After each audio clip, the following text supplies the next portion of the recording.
বাংলার ভোটার লিস্টে জঙ্গির নাম, অবিলম্বে তালিকা সংশোধনের দাবি অমিত মালব্যর। মুর্শিদাবাদের 2 বিধানসভা কেন্দ্রের ভোটার লিস্টে নাম রয়েছে মোহাম্মদ সাদরাডির। ধৃত জঙ্গি তৃণমূলের ভোটার ছিল দাবি বিজেপি নেতা অমিত মালব্য। এটা হিমশৈলের চূড়া মাত্র। অনুপ্রবেশকারীরাও ভোটদানের অধিকার পাচ্ছে।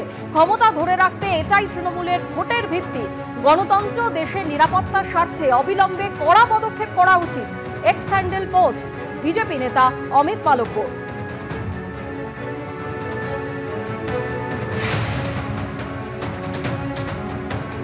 যেমনটা জানা যাচ্ছে যে বাংলাদেশি জঙ্গির হরিহরপাড়া এবং নওদা এই 2 জায়গাতেই ভোটার লিস্টে নাম রয়েছে। নওদায় মোহাম্মদ সাদরাডির পিসির বাড়ি আর হরিহরপাড়ায় ধৃত জঙ্গির কাকার বাড়ি। স্থানীয় মানুষজন বলছেন নওদার দুর্লভপুরের এই বাড়িতেই থাকতেন সাব এবং এখানেই তার যে আত্মীয় রয়েছে, আত্মীয় বাড়িতেই এখানে তিনি একাধিক কাজ করতেন, দোকান করেছিলেন। এবং কি কি করতেন এখানে সাব আপনার এখানে এসে? বোরখার দোকান। আচ্ছা, কোথায় ছিল বোরখার দোকান? পিঁপড়েখালিতে। আর কি করতো? আর ফার্ম ঢাকেছিল। কিসের ফার্ম ছিল? ছাগলের। আচ্ছা, কতদিন করেছিল এখানে? 3-4 বছর হয়ে যাচ্ছে। 4 বছরের জায়গাটা। তা এই এখান থেকে গেল কবে? আপনার এখান থেকে গেল কবে? 3 বছর হয়ে যাচ্ছে। বছর 3। আচ্ছা, তা ও কোথা থেকে এসেছিল? বাংলাদেশ থেকে এসেছিল না এখানেই ওর বাড়ি? এখানে এসেছিল, আমার মা আব্বা মরেছিল তাই দেখতে এসে।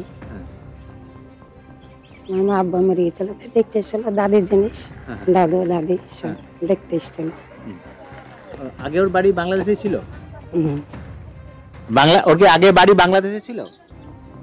বাংলাদেশ থেকে এসেছিল, আমার মা আব্বাকে দেখতে এসেছিল। তারপরে ছিল।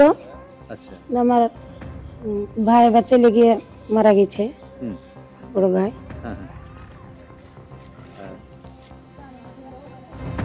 সাদ কি কাজ করতো? আপনি যা জানেন কি কাজ করতো এখানে? ওই যে দোকান বলছি। কিসের দোকান? বোরখার দোকান। হ্যাঁ। কোথায় কতদিন চালিয়েছিল? কবে করেছিল? 3-4 বছর হয়ে যাচ্ছে। ও তো বাংলাদেশ থেকে, ও জন্মেছিল বাংলাদেশেই। এদেশের কি নাগরিক হয়েছিল জানেন? হ্যাঁ, ভোটার ছিল এখানটায়।